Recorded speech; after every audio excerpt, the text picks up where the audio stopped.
강제징용의 아픔을 간직한 부평 미쓰비시 줄사택에 일본인들이 방문했습니다. 그들에게 미쓰비시 줄사택의 보존에 대해 어떻게 생각하는지 물었습니다. 2조 원을 들인 경인 아라뱃길, 전문가들은 아라뱃길과 주변 지역의 성장 동력으로 관광 기능을 뽑았습니다. 상습적으로 강의 도중 성희롱 발언을 하고 학생들을 폭행한 의혹을 받고 있는 인천대 교수가 학교로부터 해임 처분을 받았습니다. 한국주엔 부평 공장에서 비정규직 노동자 1명이 숨졌습니다. 경찰은 정확한 사망 원인을 조사하고 있습니다.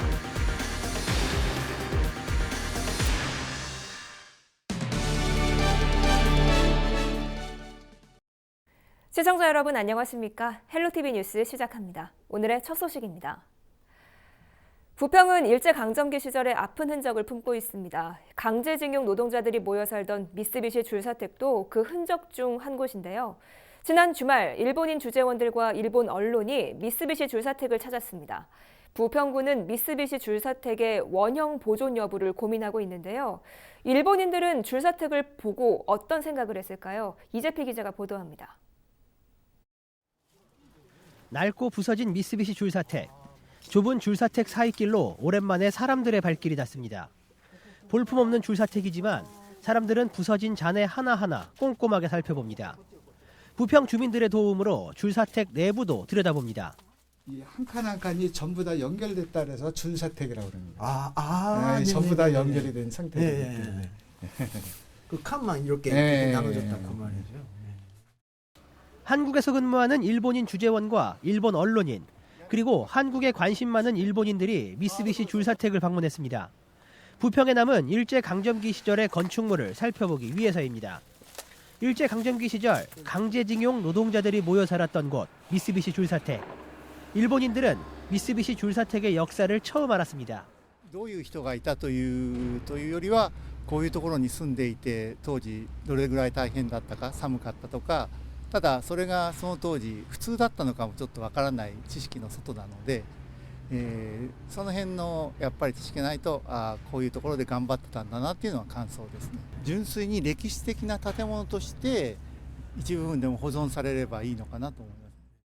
부평구는 미쓰비시 줄사택 일부를 헐고 주민 커뮤니티 시설과 동주민센터를 건립 중입니다.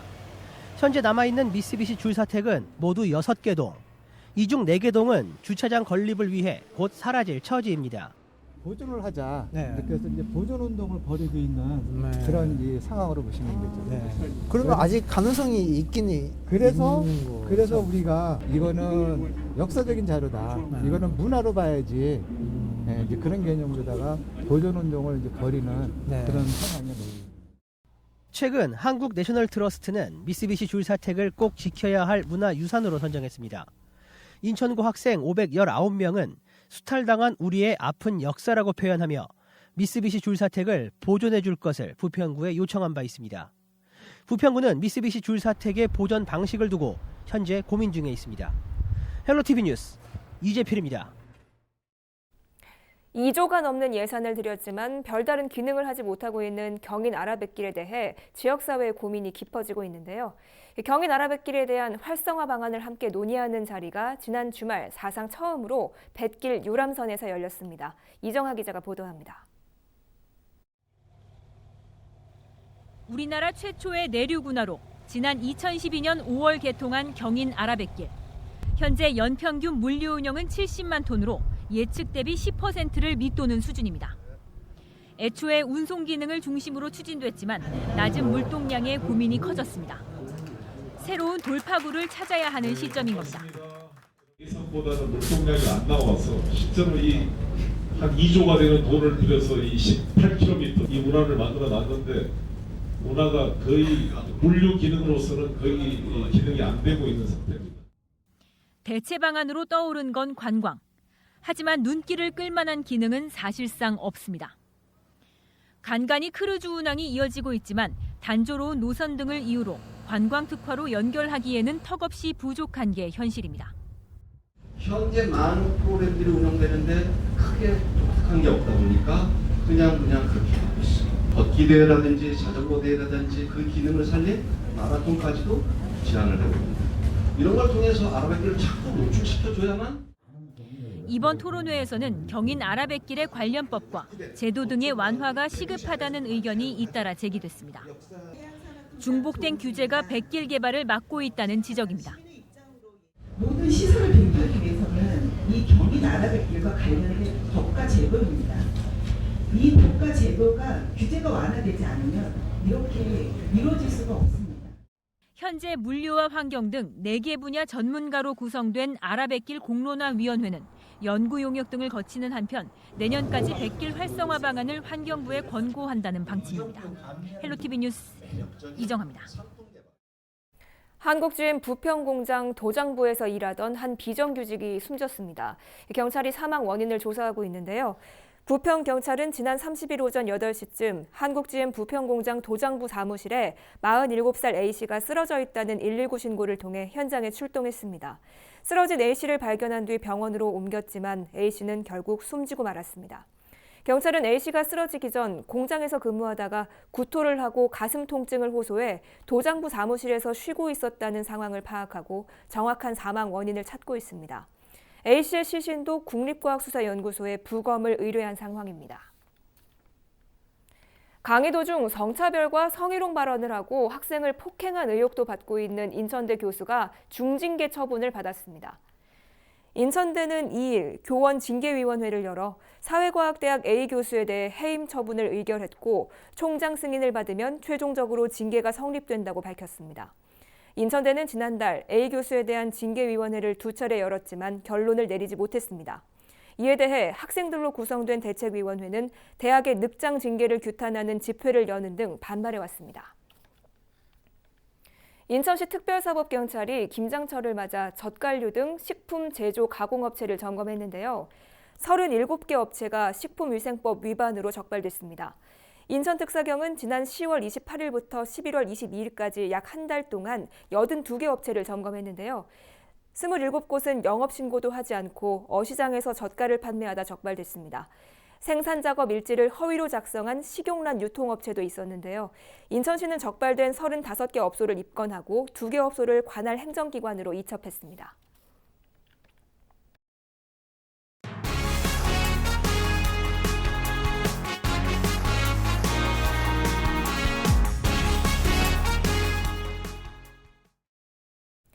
김장철을 맞아 김치냉장고 사용 빈도가 늘고 있는데요. 사용한 지 10년이 넘은 제품은 화재 우려가 있어 각별히 주의해야 합니다. 사고 예방을 위해서는 제조업체로부터 안전한 점검을 받는 것이 좋습니다. 보도에 김지영 기자입니다. 아파트 창문에서 검은 연기가 피어오릅니다. 현장에는 소방대원들이 분주하게 움직입니다. 서구 성남동의 한 아파트에서 불이 난 건 지난 10일. 불은 20여 분 만에 꺼졌지만 가구 등이 소실돼 2,500만 원의 재산 피해가 발생했습니다. 화재 원인은 사용한 지 16년 된 김치냉장고. 3일 뒤 인근 빌라에서도 김치냉장고로 인한 화재가 발생했습니다. 역시 제조된 지 10년이 지난 제품이었습니다. 전국의 냉장고와 김치냉장고 화재 건수는 꾸준히 증가하고 있습니다. 지난해에는 600건이 넘어섰습니다. 인천에서도 최근 3년간 46건의 김치냉장고 화재가 발생했습니다. 이 중 제조 연도가 확인된 화재 29건 가운데 96%가 10년 이상 사용한 제품에서 발생한 것으로 나타났습니다. 김치냉장고를 보면은 후면 하단부에 그 여러 가지 전자 기판이 있습니다. 거기에 보면은 그 김치냉장고 온도를 일정하게 유지해주는 그 부품이 있는데 그 부분이 오랫동안 사용하다 보면은 그 탄화가 된다든지 끓림이 끼고 먼지가 껴서 그 부분에서 불꽃이 생기면은 그 주변에 있는 그 전기 배선이라는 게 비닐 제품이기 때문에 화재를 미리 방지하기 위해선 김치냉장고 제조업체로부터 사전에 안전점검을 받는 것이 좋습니다. 특히 제품을 구입한 지 10년이 넘은 소비자들은 해당 업체 서비스 센터로 신청하면 기본 점검과 주요 부품에 대한 안전점검을 무료로 받을 수 있습니다. 다만 부품 교체 비용이 발생할 경우엔 소비자가 부담해야 합니다. 또 평상시에는 습기나 먼지가 낀 곳은 김치냉장고 설치를 피하고 냉장고와 벽 사이 공간을 확보해 열이 분산될 수 있도록 해야 한다고 전문가들은 조언합니다. 티브로드 뉴스 김지영입니다. 2019년 인천시 청소년 참여위원회 정책 간담회가 인천시청에서 개최됐습니다. 간담회는 지역 청소년들이 또래 세대가 필요로 하는 정책을 시 집행부에 제안하는 자리인데요. 청소년이 제안한 인천의 미래 정책에 인천시가 귀를 기울인다는 취지입니다. 보도에 원태규 기자입니다. 인천 지역 청소년들이 인천시에 직접 정책을 제안하는 청소년 참여위원회 정책 간담회. 청소년들은 문화가 있는 날에 실효성 있는 운영을 제안했습니다. 복지 분야에서는 앞서 언급한 바와 같이 문화가 있는 날 시민 참여 확대라는 주제로 제안을 준비하였습니다.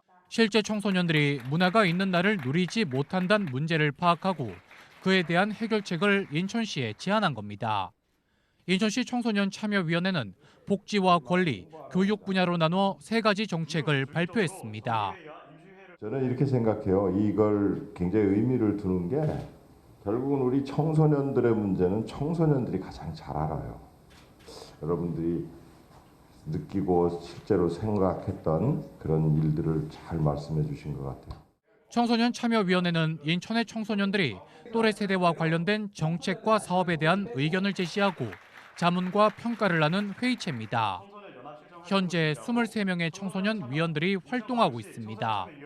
이번 간담회는 2019년 한 해 동안 청소년 위원들이 정기적인 토론을 통해 도출한 정책을 모아 인천시에 전달하는 자리입니다. 시는 지난 1년 동안 활동한 청소년 위원들을 표창하고 제안된 정책에 대해 함께 토론하는 시간을 가졌습니다. 인천시는 앞으로도 정책 결정에 있어 각 분야의 의견을 적극적으로 반영한다는 방침입니다. NIB 뉴스 원태규입니다. 경기도가 내년부터 아프리카 돼지열병의 피해 농가에 최대 3억 원의 발전기금을 융자 지원합니다. 금리는 연 1%고 시설 자금은 3년 거치 5년 균등 분할 상환입니다.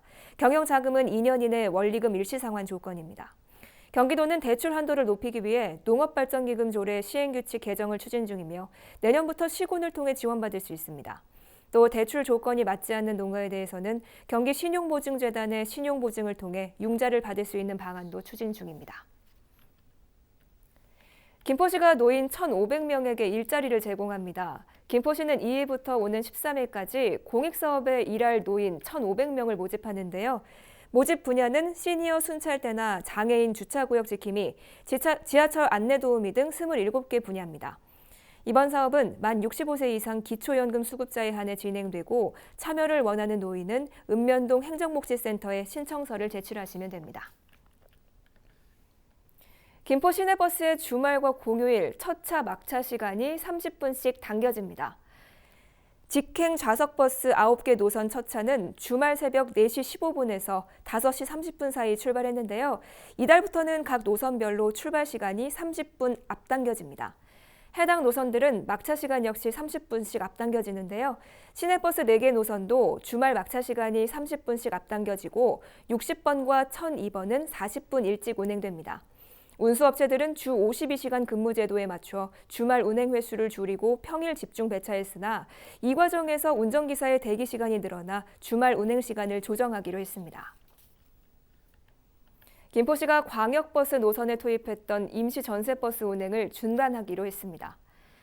김포시는 12월 1일부터 M6117번, G6000번, 8000번 3개 노선에 투입하던 전세버스 운행을 중단했는데요. 2번과 21번, 22번과 7000번, 7100번 등 5개 노선은 기존 계획대로 12월 말까지 전세버스를 투입합니다. 앞서 김포시는 지난 5월부터 서서 가는 승객이 많은 8개 노선에 전세버스를 투입해 왔는데요. 하지만 지난 9월 김포 골드라인 개통 뒤 전세버스 투입 노선의 입성률이 95% 이상 감소하자 전세버스 투입을 중단하기로 했습니다. 지역행정이 미세먼지 농도가 높은 12월부터 내년 2월까지 미세먼지 관리를 강화합니다. 부천시는 해당 기간 공공부문 차량 이부제 시행과 배출가스 5등급 차량 운행 제한, 집중관리 도로 청소와 취약계층 시설 공기청정기 운영 등 관리에 나서기로 했습니다. 공공부문 차량 이부제의 경우 부천시청과 행정복지센터, 부천시의회와 부천도시공사 소속 직원 차량과 공용 차량이 관리 대상입니다. 경차와 친환경차, 임산부와 장애인 이용 차량, 경찰과 소방 등 특수목적 차량 등은 공공부문 차량 이부제에서 제외됩니다. 다가오는 겨울방학 기간, 부천시가 지자체 행정 업무를 보조할 부업 대학생 100명을 모집합니다. 모집은 9일부터 4일 동안 이어지고 부천시 주민등록이 돼 있는 대학생이면 누구나 신청할 수 있습니다. 선발된 학생은 내년 1월 6일부터 3주 동안 시청과 행정복지센터 등에서 행정 업무를 보조하게 됩니다.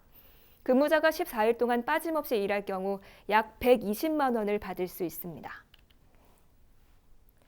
인천 아이사랑 꿈터 1호점이 2일 인천시 남동구에 문을 열었습니다. 아이사랑 꿈터는 미취학 아이들이 부모와 함께 시간을 보낼 수 있는 공동 돌봄 육아시설인데요. 놀이방과 부모 모임실, 수유실 등을 갖추고 있습니다. 특히 상주하는 전문 인력에게 육아 상담도 받을 수 있는데요. 인천시는 이번 1호점을 시작으로 2023년까지 아이사랑 꿈터를 100곳까지 확대 운영할 방침입니다. 인천시 교육청은 올해부터 지역 내 교육 격차를 줄이기 위해 교육 균형 발전 대상 학교의 기본 운영비 지원을 늘립니다. 지원 대상 학교는 부평구 23곳, 계양구 11곳 등 인천 시내 초중 고등학교 109곳입니다. 시교육청은 이들 학교에 대해 지난해 200만 원이었던 학교 운영비를 2,250만 원으로 올리고 지원 기간도 2022년으로 연장했습니다. 이 운영비는 교내 실습실 등 교육시설을 확충하는 데 쓰이게 됩니다. 미스트롯으로 유명한 가수 하유비 씨와 방송인 김일중 씨가 인천시 명예소방관으로 위촉됐습니다. 인천소방본부는 2일 본부청사에서 위촉식을 열었는데요. 두 사람은 지난 10월 인천소방본부에서 기획한 화재예방 홍보 음원 제작 프로젝트에 재능 기부로 참여하면서 인천과 인연을 맺었습니다. 하유비 씨와 김일중 씨, 앞으로 시민들이 안전정책에 관심을 가질 수 있도록 활발한 활동을 부탁드립니다. 경력 단절 이후 취업에 어려움을 겪는 여성을 돕기 위해 경기도가 취업 지원금을 지급합니다. 경기도는 경기 여성 취업 지원금 사업 대상자를 모집한다고 지난 1일 밝혔습니다. 대상은 적극적 구직 의사가 있는 만 35세에서 59세 여성으로 중위소득 100% 이하 가구 중 도내 거주 1년 이상인 미취업자입니다. 대상자로 선정될 경우 월 30만 원씩 총 90만 원의 취업 지원금을 지급받습니다. 도는 올해 1,000명을 시작으로 내년까지 총 3,400명을 지원할 예정입니다. 경기도가 공동주택을 대상으로 무색 무취의 일군 발암물질 라돈을 측정합니다. 현행법상 시공자가 실내 공기질을 측정해야 하지만 2018년 이전 사업계획 승인을 받았거나 현재 공사 중인 공동주택의 경우 라돈은 측정 대상에서 제외돼 있습니다. 도는 공사 중인 공동주택 약 13만 세대를 대상으로 라돈을 측정한 뒤 내장재 변경 권고 등의 조치를 취할 예정입니다. 우리 지역의 이슈 콕 짚어봅니다. 헬로 이슈 토크. 지역의 이슈를 속 시원히 풀어보는 헬로 이슈 토크입니다. 생존왕 인천이 경남과의 원정 경기에서 무승부를 거두면서 잔류를 확정지었습니다. 강등은 없다고 장담했던 유상철 감독이 약속을 지키면서 잔류 드라마를 완성시켰는데요. 팬들은 이제 유상철 감독이 병을 물리치고 돌아오겠다는 약속 하나만 지켜달라며 감독의 건강을 기원하고 있습니다. 생존왕 면모를 유감없이 발휘한 경남과의 경기, 손철민 축구 해설과 김현애 스포츠뉴스 기자와 함께 짚어보겠습니다. 안녕하십니까? 네, 안녕하세요. 네, 안녕하세요. 네. 우리 김현애 기자님 현장 가서 직접 보셨죠? 네. 네. 어떻게 감동이 어마어마했을 것 같은데 어떻습니까? 저는 이 경기가 이제 인천의 홈 경기장인 줄 알았어요. 예, 경기를 앞두고 제가 한 2시간 전에 미리 가서 분위기도 보고 이제 기다리고 있고 이제 선수들과 대화를 나눴는데 정말 인천 유나이티드 원정 응원단 버스가 거기 경기장 산이거든요.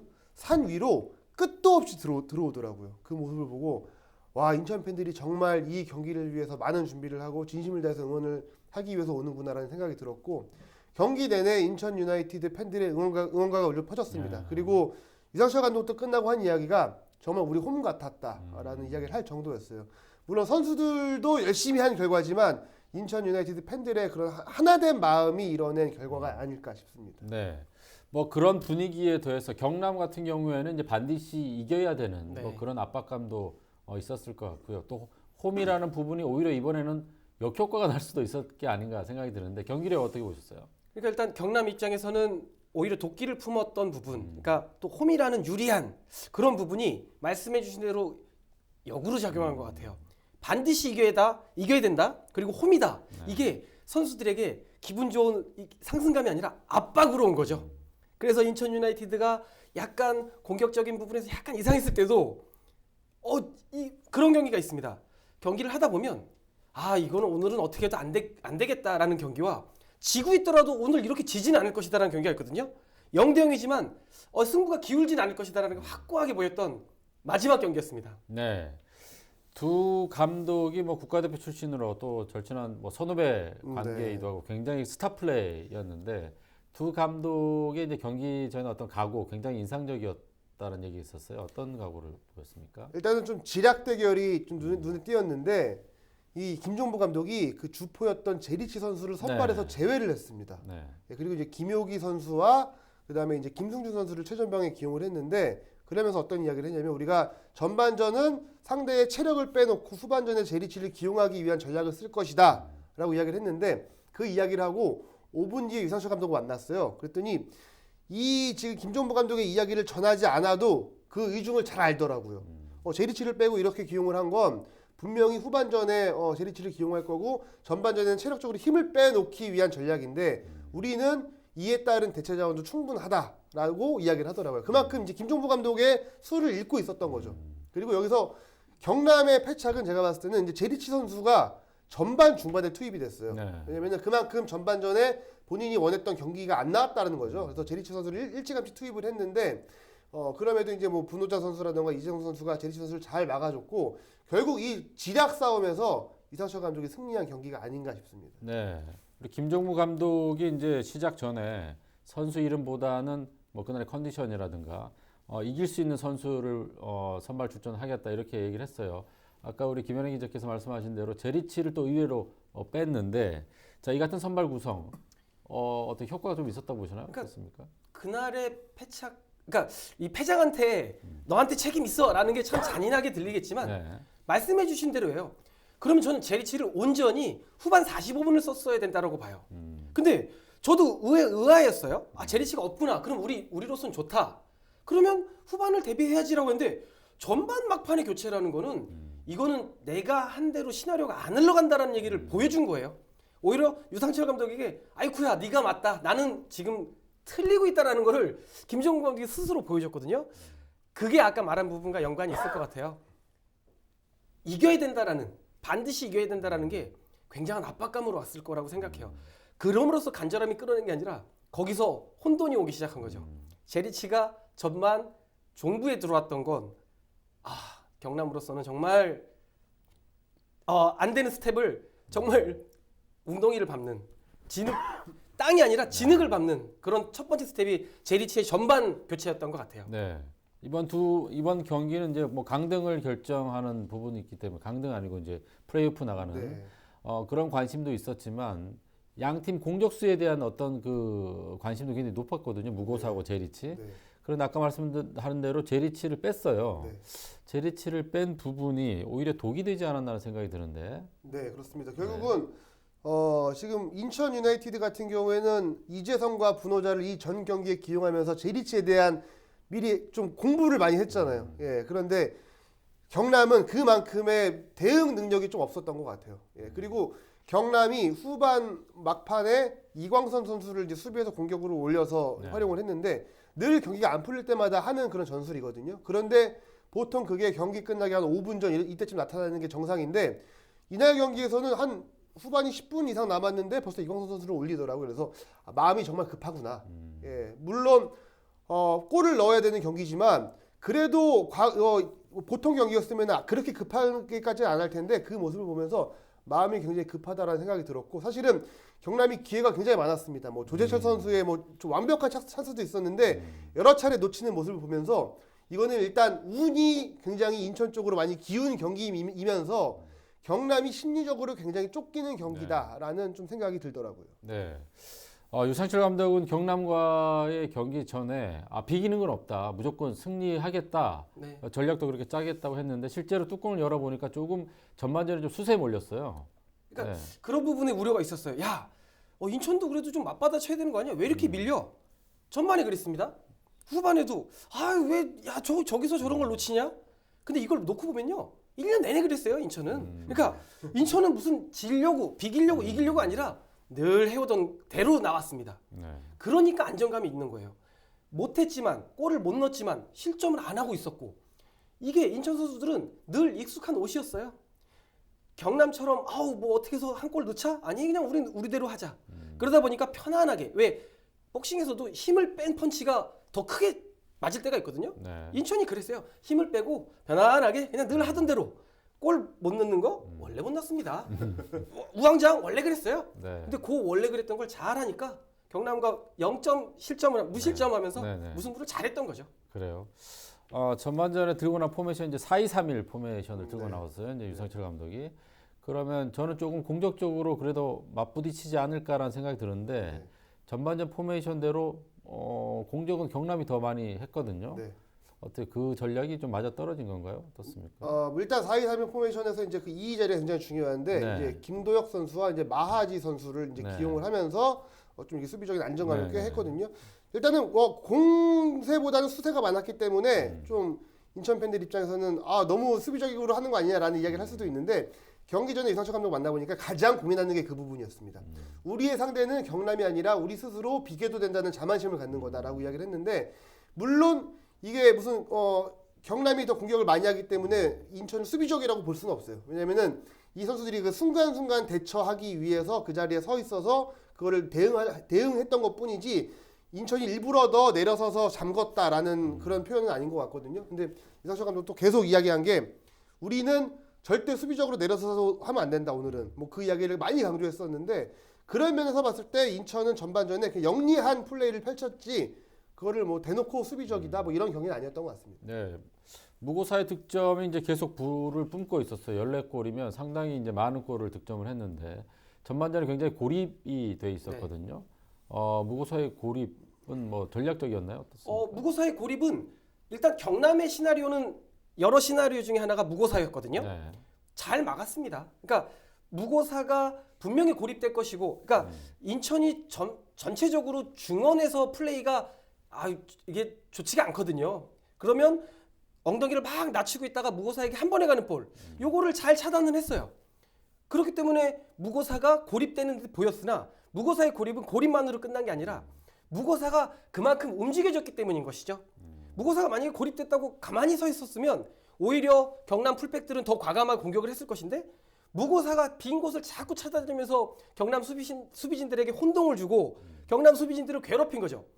골이 없었으나 무고사가 굉장히 기민하게 움직여줬다. 그렇기 때문에 경남 수비수들은 힘들어했다. 뭐 이렇게 또 말씀드릴 수가 있겠네요. 그래요. 자, 무고사의 플레이 이번 경기 어떻게 보셨나요? 일단 뭐 아쉬운 부분들은 많이 있는 것 같습니다. 왜냐면은 뭐 일단 위협적인 득점 찬스가 별로 없었고 그런데 따지고 보면 그 미드필더 선수들이 수비에 가담을 많이 하면서 무고사 선수가 공을 잡을 수도 있는 기회 자체가 많지가 않았습니다. 뭐 지원학 선수라든가 김원남 선수 이런 선수들이 공격적인 재능도 있지만 분명히 좀 수비적으로 좀 집중했던 부분이 있기 때문에 이 무고사 선수의 고립은 어떻게 보면 인천으로서 약간 좀 의도한 전술이지 않을까라고 좀 말씀을 드리고 싶습니다. 네, 지난 상주 경기 때 문창진 선수가 굉장히 좋은 모습을 보여서 혹시 이번에 선발 아니면 그래도 후반전에 조커로 나올 것이다라고 이제 추측을 했었는데 장윤호 카드를 꺼내 들었어요. 그러니까 그 장윤호의 교체 부분은 아마 이제 그 부분에서 이제 인천 팬들이 조금은 이제 불만을 가지셔도 될 게 이제 장윤호가 들어간다라는 거는 허리 라인을 더 두껍게 해서 이 상태를 유지하겠다는 얘기거든요. 그러니까 그만큼 이광선 선수도 올라와 있고 제리치도 이제는 계속해서 발을 맞추고 있고 더군다나 조재철 선수가 스피드를 계속 살리고 있는 상황이었어서 허리를 좀 두텁게 하고 그러니까 수비 라인을 더 두껍게 가져간다는 대놓고 좀 그때는 수비를 하겠다라는 유상철 감독의 카드였는데 어쨌든 아쉽긴 하나 우리가 바랬던 대로 좋은 시나리오로 결과를 얻었기 때문에 장윤호의 교체 카드 또한 또 한몫을 했다라고 말씀을 드릴 수가 있겠습니다. 결과적으로 뭐 잔류에 성공을 했는데 문창진 선수 카드는 글쎄 뭐 감독들은 보통 이제 그 골 넣는 운이 있는 선수들을 보통 이렇게 선발하지 않습니까? 오늘 뭐 소위 말해서 촉이 온다고 얘기를 하는데 최근에 문창진 선수가 촉이 좀 좋았던 것 같은데 왜 빠졌을까요? 저는 문창진 선수가 안 나온 게 어떻게 보면 인천 팬들한테는 좋은 일이라고 봐요. 왜냐하면 문창진 선수가 나오는 상황이라면 분명히 인천이 실점을 하고 더 공격을 해야 되는 상황이었다고 보거든요. 그리고 왜냐하면 꼭 이겨야 되는 경기에서 공격적인 카드로 사용을 하는데 그 자리에 문창진 선수 대신에 장윤호 선수를 썼다는 건 인천이 이 경기대로 이제 지금처럼 지켜가면 되겠구나라고 판단을 했다는 그런 상황이 될 수밖에 없잖아요. 그러면서 봤을 때 뭐 무실점하고 그다음에 잔류를 확정 지은 뭐 전술의 카드는 그래도 뭐 적절했다라고 이야기해야 될 것 같습니다. 그래서 우리 경기에 출전하지 않는 문창진 선수 의문의 1패한 것 같은데. 자, 이번 경기 아무튼 0대 0으로 잘 끝나서 잔류에 성공하고 뭐 아주 선수들 너무너무 기뻐했는데 최고의 수훈갑 어떤 선수를 꼽을 수 있을까요? 뭐 진짜 1년 동안 많은 선수들이 노력을 했지만 이번 경기만 놓고 보면 저는 이제 군에서 복귀한 김도혁 선수가 그날 너무 많이 잘해주지 않았나라는 생각이 들어요. 그러니까 선수들한테 독려하는 모습도 많이 보이고 지원학 선수도 물론 많이 뛰긴 했으나 이 김도혁 선수가 마하지보다 더 좋은 커팅 능력도 보여주고 왜 선수들이 그런 얘기를 좀 많이 해요. 되는 날은 몸에 이상하게 맞은 볼도 발에 붙는다고 하거든요. 그렇죠, 네. 그날따라 김도혁 선수가 이렇게 건들기만 하면 자꾸 김도혁 쪽으로 공이 오는 느낌이 아까 말씀하신 그 촉이 김도혁이 한 2개 받은 것 같아요. 촉촉 받은 김도혁이었습니다. 그래요. 자, 우리 김도혁 선수를 꼽았는데 우리 김 기자님은 이 진짜 한 명 한 명 안 꼽을 수가 없는 그런 상황인데 저는 이재성 선수 꼽고 싶습니다. 경기 끝나고 이재성 선수하고 좀 이야기를 나눠봤는데 이 선수가 마음고생이 굉장히 심했어요. 예, 그리고 최근에 2경기를 분호자와 함께 호흡을 맞추면서 2경기 다 무실점이었습니다. 예, 수비진을 굉장히 안정적으로 이끌었고 본인 스스로 이제 분호자 선수하고 오랜 기간 호흡을 맞춰보지 않았기 때문에 걱정도 많았는데 우리가 하던 것들만 각자의 역할을 해서 잘 하자. 그러면 우리가 분명히 생존할 수 있을 것이다라고 약속을 했다고 하는데 그런 면에서 봤을 때 이 이재성 선수가 이 수비 라인을 든든히 지켜줬기 때문에 이렇게 생존에 성공할 수 있지 않았나 싶습니다. 네, 인천은 뭐 생존왕 얘기를 하는데 올해는 글쎄요 이런 것을 거치지 않고 이제 바로 잔류를 했으면 좋겠다 이런 생각을 했는데 올해 또 뭐 감독까지 바뀌면서 또 살얼음판 경쟁을 벌였거든요. 유난히 좀 힘들지 않았나라는 생각인데 작년과 비교했을 때 어땠습니까 느낌이? 그러니까 이제 진짜 생존 왕은 왕인가 봐요. 그러니까 8번째거든요 벌써. 그래요? 아유 지겨운데 올해 유독 더 심했던 이유는 그거 같아요. 그러니까 매년 선수 유출은 있었습니다. 내년에도 있을 것 같고요. 근데 선수 유출하고 들어온 선수들이 괜찮았어요. 역대급으로 괜찮은 선수가 보강이 됐다. 이거 해볼 만하다는 이 팬들의 기대감이 있다 보니까 고꾸라지는 모습이 너무 눈에 띄게 보였던 거죠. 더군다나 감독이 경질되고 대행 체제, 그다음에 유상철 감독이 오기까지가 그때까지 제가 기억하기로 10게임 동안 승리가 없었나 아마 뭐 이런 정말 말도 안 되는 정말 눈물 나는 기억이었거든요. 그 정도로 흔들렸던 건 초반에 기대치가 너무 있었기 때문에 올 시즌이 더 유독 힘들지 않았나 이런 생각이 듭니다. 그래 인천은 우리 스포츠가 스토리가 있어야지 더 재밌다 이런 얘기들 많이 하는데 참 많은 스토리를 갖고 있는 것 같고 뭐 울산이 이제 우승에 실패하면서 전북이 우승을 했지만 그쪽에도 관심이 있었지만 인천 경기 굉장히 많은 관심을 가졌거든요. 올해 사실은 잔류하는데 너무너무 힘들었던 것 같은데 어떻게 보셨어요? 제가 이제 그 울산도 이제 어저께 취재를 갔다 왔는데 그런 생각이 들었어요.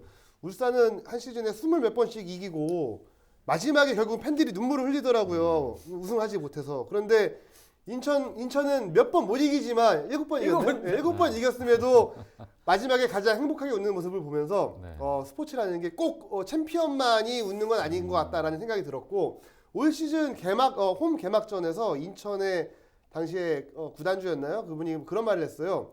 올해는 잔류왕 하지 말고 승리왕 합시다라는 말을 했는데 결국은 또 그 말은 지켜지진 않았어요. 예, 또 내년에 또 그런 이야기를 하면서 한 번 더 희망을 바라겠죠. 그런데 뭐 승리왕 늘 승리하는 것도 좋지만 이렇게 인천처럼 스토리를 쓰면서 생존하는 것도 분명히 그 이상의 가치가 있다라는 거를 좀 느끼게 됐던 그런 한 시즌이었고 특히나 저는 올 시즌 이제 인천 전반기의 모습을 보면서 늘 생존왕이라고 하지만 이번에는 힘들겠다라고 생각을 했는데 이 여름 이적 시장에 정말 그 요소에 있는 중요한 선수들을 영입하면서 완전히 분위기 반전에 성공을 했거든요. 그런 모습을 보면서 생존왕은 정말 아무나 하는 게 아니구나라는 느낌을 확 받게 됐습니다. 그래 유상철 감독하고 제가 이제 부임했던 초창기에 인터뷰를 했을 때 기억이 나는 게 많이 바라지도 않고 9-22 정도만 했으면 네. 좋겠다 이렇게 잔류 걱정을 안 하고 그런데 올해도 역시 잔류 끝까지 걱정을 하면서 경기를 치렀는데 그 힘에는 이제 팬들도 있었던 것 같아요. 이번에 상당히 많은 팬들이 현장에 갔던 것 같은데 어떻게 현장에서 느꼈을 때 어땠습니까? 네, 일단 뭐 한 1000여 명 정도 될 거예요. 왜냐면은 버스가 16대가 왔고 그다음에 개별적으로 오신 분들도 많고 해서 한 1000명 정도 되는데 저는 이 창원 축구센터에 그렇게 많은 원정 응원단이 간 거를 본 적이 없어요.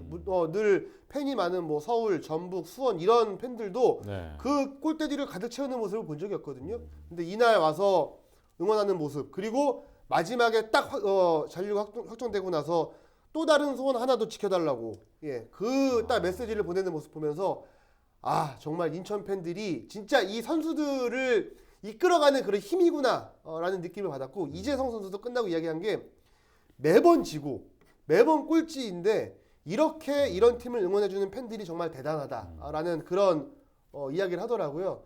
이제 이재성 선수가 그 이전까지 뛰었던 팀은 다 강팀이었어요. 그런데 그 팀을 응원하는 팬들도 대단하지만 인천을 와서 자기는 정말 놀랐다 이런 이야기를 할 정도로 선수들도 인천 팬들한테 반했던 그런 한 시즌이었어요. 이재성 선수는 전북이라는 아주 큰 클럽에서 왔기 때문에 자, 그 버스가 16대나 갔다고 얘기 들었습니다. 선수들이 사비까지 털었다고 얘기 들었는데 그 얘기 들었을 때 어땠습니까? 일단 이게 인천이었던 것 같아요. 그러니까 아까 계속해서 말씀해 주셔서 생존왕, 뭐 승리왕이 저도 제가 올 시즌 초반에 그랬습니다. 9위만 하자고 9위만. 그래서 어쨌든 뭐 이렇게 됐으니까 16대가 증차되기까지 과정도 굉장히 스토리가 너무 예뻤어요. 구단에서 준비한 버스가 이미 그냥 매진이 돼서 이 인천 유나이티드 굿즈 이런 뭐 유니폼이라든가 머천다이징 상품을 제공하는 업체가 또 자비로. 근데 이것도 또 한 10분 만에. 그랬더니 이 소식을 들은 우리 외국인 선수 4명이 야, 또 자신들이 사비를 내고 그것도 매진, 또 증차. 정말 비상 원정대가 이머전시가 아니라 날아가는 비상이었어요. 정말 인천은 오늘보다 내일이 더 잘 될 팀인 게 분명합니다. 그러니까 내년에는 진짜 9위만 했으면 좋겠어요. 네. 자, 이제 마지막으로 우리 뭐 유상철 감독의 이제 그런 병세 호전 뭐 이런 거에 대해서 한 말씀 해주시죠. 유상철 감독이 뭐 2002년 월드컵 당시에도 진짜 많은 분들이 말하는 기적을 연출했잖아요. 분명 기적을 연출했던 경험이 있기 때문에 이번에도 다시 한번 기적을 연출했으면 좋겠습니다. 네. 우리 해설가님도. 네. 신화를 쓰셨던 분이기 때문에 분명히 또 신화를 한 번 더 쓰실 것이라고 믿고 늘 언제나 생각하고 있는 대한민국 국민들이 다 생각하고 있더라고요. 유상철 감독이 꼭 회차하실 거라고 믿습니다. 네. 인천의 잔류 소식 오늘 같이 전해드렸고요. 끝으로 유상철 감독의 쾌유를 빌면서 오늘 이슈 토크는 여기서 마무리하도록 하겠습니다.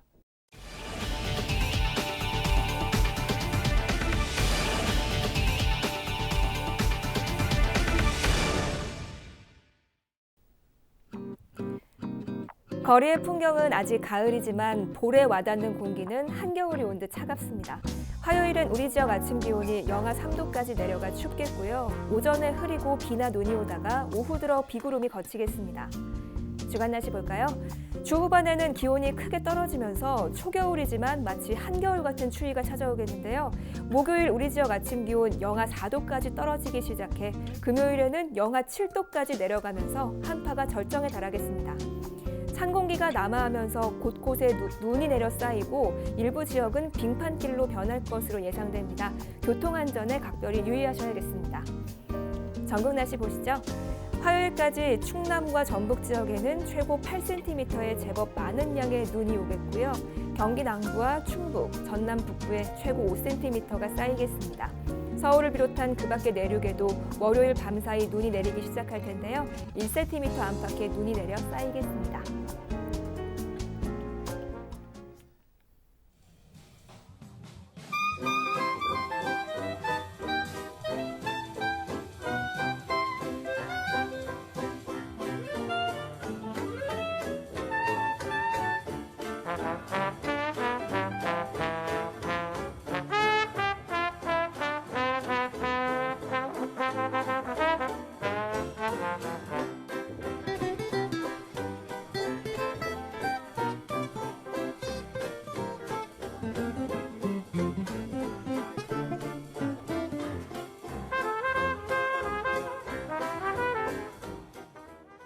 오늘 준비한 소식은 여기까지입니다. 저희는 언제나 지역 주민 여러분 곁에 있겠습니다. 시청해주신 여러분 고맙습니다.